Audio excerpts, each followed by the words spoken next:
In today's video, I'm going to teach you how to efficiently manage your bills with Intuit QuickBooks, ensuring that your financial records are always accurate and up to date.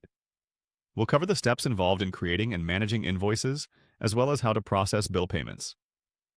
Whether you're a seasoned QuickBooks user or just getting started, this guide will help streamline your workflow.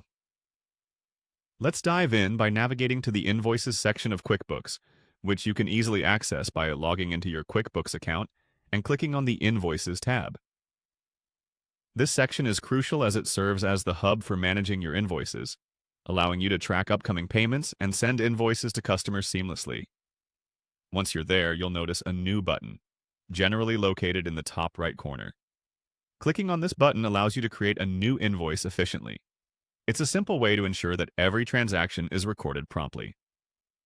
Next, you'll want to navigate to the Pay Bills section, which is crucial for staying on top of any outgoing payments.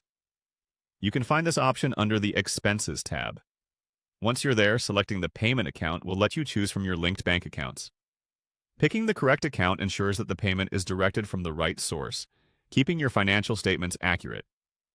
After setting the payment account, it's time to choose a payment date. This step is vital for scheduling when the funds should be withdrawn from your account.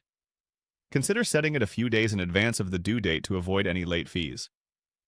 Following these steps, it's time to look into the test option available in the Pay Bills section. This might be a way to verify settings before finalizing any payments, helping to minimize errors. Now, turning our attention to vendors, you should click on the Vendors tab to choose the specific vendor related to the bill. This is crucial for ensuring the payment is directed to the correct entity. Follow up with entering the mailing address of the vendor if it's not already updated. Accurate mailing details help in keeping your records precise and avoiding any confusion. The next step involves selecting the terms. The terms will dictate when the payment is due, and this information should correlate with what's agreed upon with your vendor to avoid misunderstandings. And following terms, select the bill date and then the due date. Both are vital for tracking when the payment was processed and when it is due, ensuring you remain organized. You'll also see options for entering a category, description, and memo. The category helps in classifying the expense, while descriptions and memos can include any additional information about the transaction for future reference. Once all these entries are complete, make sure to click on Save.